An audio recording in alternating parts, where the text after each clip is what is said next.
y yo levanté la mano. El lugar estaba lleno. Me dijo, dígame, joven. Yo me paré en medio del pasillo y de pronto todos los años de frustración con mi padre y que mi padre me hubiese pegado, todo empezó a salir. La frustración con la iglesia, lo que yo percibía como defectos de la iglesia, empezó todo a surgir y me enloquecí. Miré al obispo y le dije, Monseñor, me hallo muy frustrado. He dado mi vida completamente a Cristo, pero parece que no hay lugar para mí en esta iglesia católica.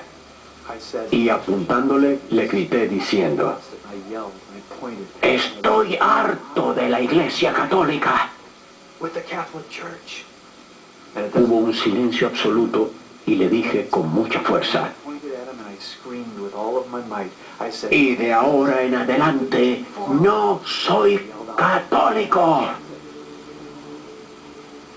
Di media vuelta y comencé a caminar hacia la puerta cuando oí aplausos.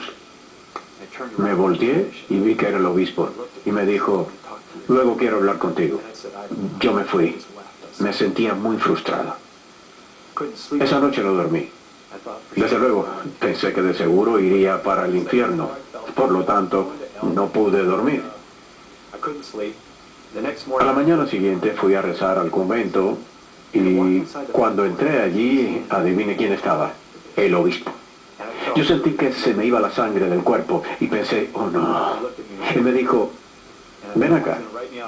Pensé que me daría una nota con una orden para ir al infierno, pero me llevó a un pequeño cuarto y me dijo, cuéntame, ¿qué te pasa?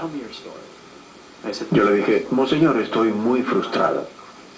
Le entregué mi vida a Cristo el 14 de febrero de 1977. He querido darle toda mi vida a Jesús, pero no parece haber lugar para mí en la Iglesia Católica. Mis padres no comprenden. Él me miró y me dijo, hijo, déjame decirte 3 cosas. Número 1, el viaje que has emprendido es de Dios. Él ha despertado el hambre en tu corazón. Número 2, voy a llamarte Pequeño Newman. Yo no sabía de qué estaba hablando. Pensé que era Al Newman, el personaje de la revista Mad. Me dijo, como el cardenal Newman, tienes el mismo celo, el mismo anhelo de las escrituras y la verdad. Y número 3, llegará el día en que regresarás y, cuando lo hagas, enseñarás a tu pueblo. Yo lo miré y le dije, no lo creo. Le estreché la mano y me fui. Y así fue como dejé la Iglesia Católica. Alrededor de esa época en que Jeff Cavins tomó la decisión de dejar la Iglesia Católica, Scott Hahn, Marcus Grody y Larry y Joera Lewis estaban siguiendo a su corazón en dirección opuesta y estaban descubriendo las dolorosas realidades de lo que habrían de escoger. Scott Hahn asistió a una de las escuelas protestantes más conservadoras del país. Él tenía una profunda pasión por Cristo y las Escrituras.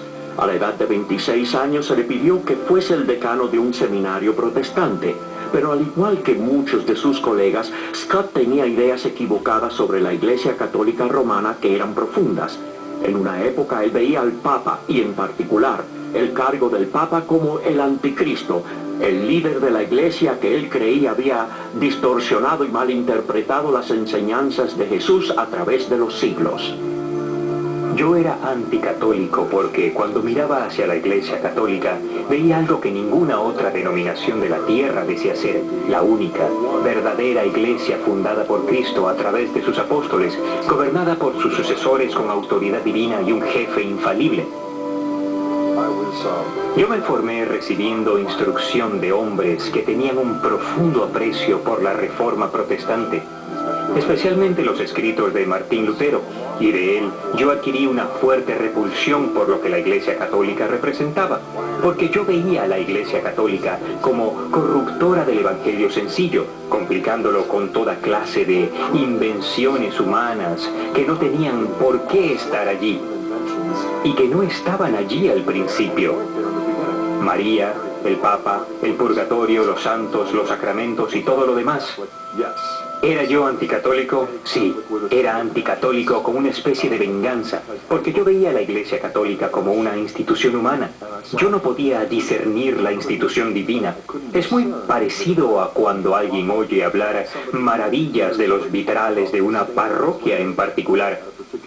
Va uno allí, se para en la acera y mira, y lo que ve son estas ventanas de cristal de colores y piensa, ¿y por qué tanto alboroto? No tienen nada de particular, pero no mira desde adentro.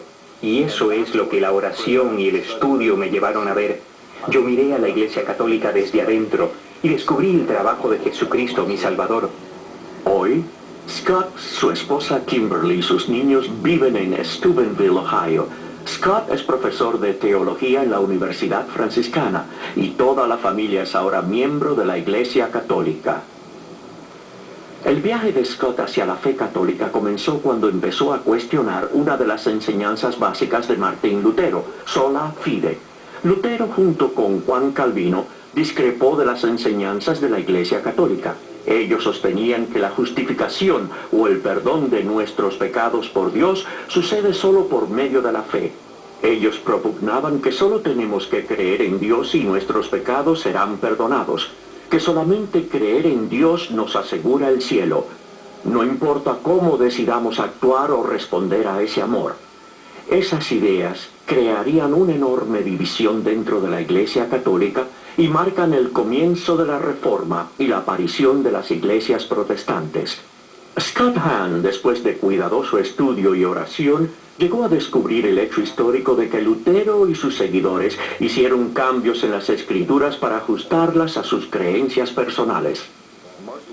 Martín Lutero y Juan Calvino habían malinterpretado y falsificado las enseñanzas de San Pablo sobre el punto de justificación por la fe. Al insistir que la justificación es solo por la fe, Lutero tuvo efectivamente que insertar la palabra alemana solo en Romanos 3:28, y una vez que lo hizo, lo convirtió en su grito de batalla. El lema de la Reforma protestante era sola fide, solo la fe. Una frase que San Pablo nunca usó, una frase que Lutero tuvo prácticamente que inventar. En efecto, una frase que el Espíritu Santo solo inspiró en uno de los autores del Nuevo Testamento, San Santiago, en la Epístola de Santiago 2:24. No es solo por la fe que el hombre se justifica. Por eso es que Lutero llamó a la Epístola de Santiago una epístola de paja, porque contradecía lo que él estaba convencido era el Evangelio, el puro y simple Evangelio. Mientras más yo empezaba a comprender que el Dios que justifica es un Padre, y al justificarnos Él no solo está exonerando o perdonando a criminales como juez, sino que Él está adoptando y reconciliando a los hijos e hijas con Él mismo a través de su Hijo eterno. Más cuenta me daba de que la justificación no podía ser solo por la fe, porque así no es como una familia funciona. Es imposible para una criatura simplemente decir, mira papá, yo te creo, y eso es suficiente. Yo no tengo que obedecerte, pero por gratitud y porque tengo buen corazón te obedeceré si me parece. Pero yo no tengo que obedecerte para ser tu hijo. Bueno, esta clase de actitud es rebelión y es lo opuesto a la fe. Así que mientras más me adentraba en los escritos de San Pablo y comprendía mejor los antecedentes de compromiso de Pablo, más me daba cuenta de que Lutero lo interpretó todo muy mal. Los primeros protestantes también enseñaban lo que era llamada sola escritura, que las escrituras por sí solas son la fuente de toda la autoridad en la iglesia, que la tradición en la iglesia y lo que ha sido transmitido por los primeros apóstoles al resto de la iglesia en los siglos subsiguientes no tiene autoridad alguna. Descubrí que en ninguna parte la Biblia enseña que las escrituras solas son nuestra única autoridad. Por el contrario, descubrí que la Biblia señala la sagrada tradición, como se encuentra en Tesalonicenses 2:15 y en 3:6. Pablo dice, conserven las tradiciones que reciben de nosotros, por escrito o de palabra. Así que tenemos la escritura y la tradición oral, y a los tesalonicenses se les enseñó que tenían que conservar ambos. Para Scott, el punto final para el que tenía que encontrar respuesta era el papel del Papa. ¿Quién era este hombre? ¿Y tenía él en realidad la autoridad para ser el pastor de 1 billón de católicos en todo el mundo? Scott encontró la respuesta en las Escrituras, cuando Jesús escoge a Simón Pedro para ser el primer papa de su iglesia. Esto ocurre en el capítulo 16 de Mateo, cuando Jesús le da las llaves del reino.